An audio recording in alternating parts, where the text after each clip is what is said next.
Hello and welcome to another video, and in this video it's a little bit different because I am going to be talking about what you can see in front. Crisis Protocol, the miniatures game. So my starter box set arrived Monday, it arrived, and I eagerly got everything built yesterday. And I am absolutely blown away by this set. This set is just fantastic. So I thought rather doing an unboxing, I'd do a little bit of a review on it, and sort of just share my thoughts of what I think this box is, and give a couple of pros and cons. So my pros are, the first pro that I have is the terrain.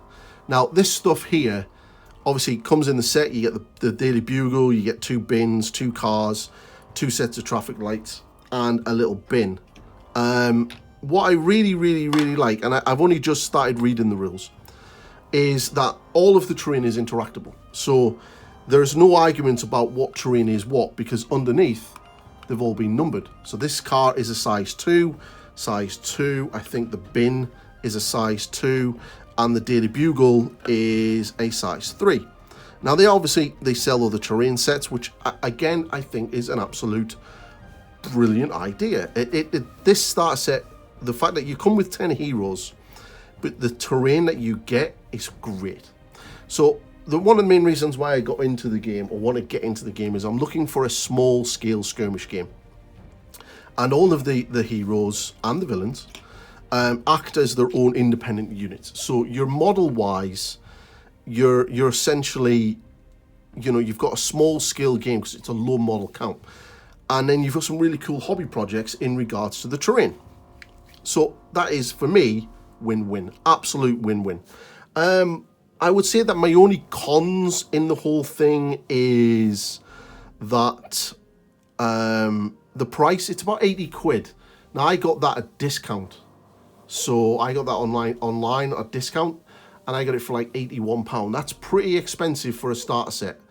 And the actual miniatures of themselves are quite expensive. I think Incredible Hulk after discount online is about £33. So yeah, the price of it is expensive. But then this is, I believe, produced by Fantasy Flight Games or Atomic Mass Games. I'm not overly too sure on who does the manufacturing side, but it's nice the fact that the miniatures are fully plastic, but it is a little bit expensive. You are in the realms of Games Workshop sort of realms of prices, but you do get everything that you see here. You get, as well as all of the cards, which are kind of cool.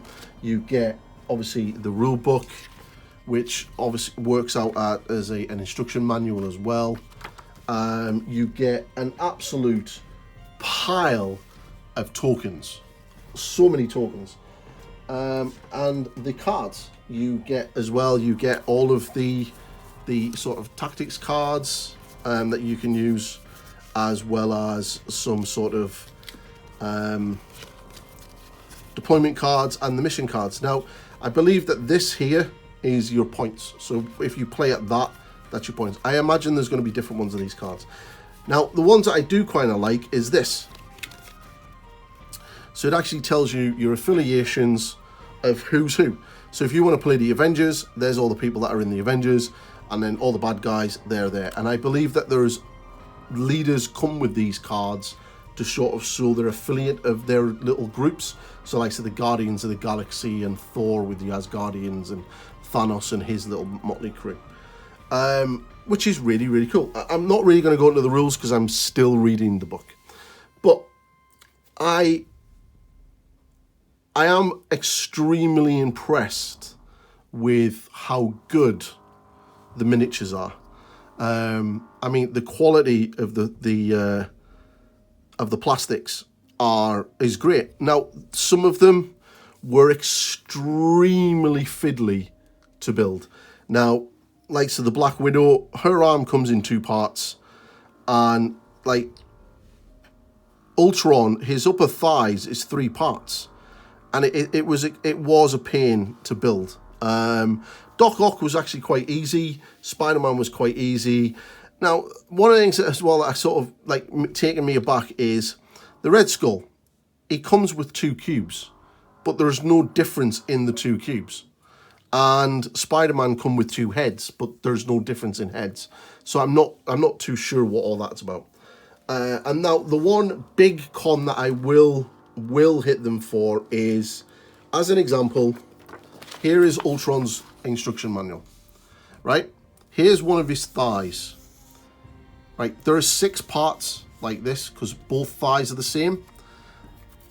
The sprues are numbered, but there's no numbers here. And it took me a while to work out which of these 4 bits went with this bit. And it was extremely annoying. And it took me a while to sort of dry fit and work that out. But, you know, that's part and parcel. It is plastic, which is good. Now, I was originally going to go and do the Harry Potter game, but obviously because of the sort of bad reviews that Night Models get and its resin, I chose not to and chose to go for this instead. This being plastic is an absolute bonus.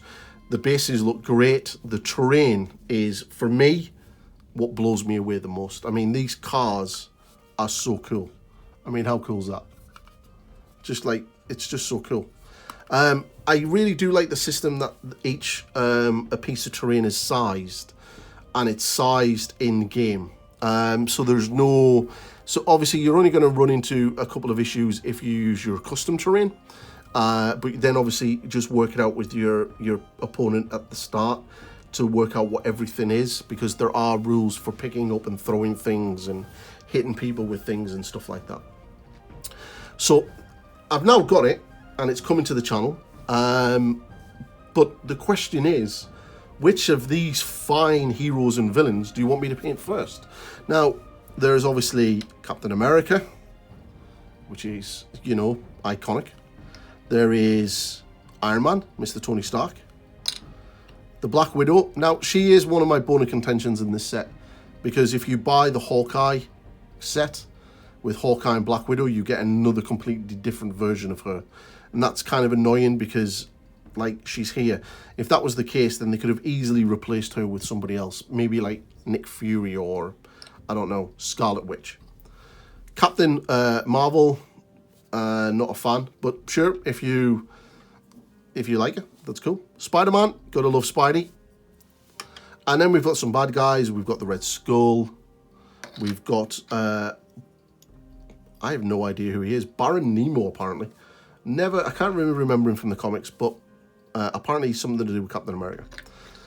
Then Crossbones, if you watch the movie, he's the guy that gets crushed by the building.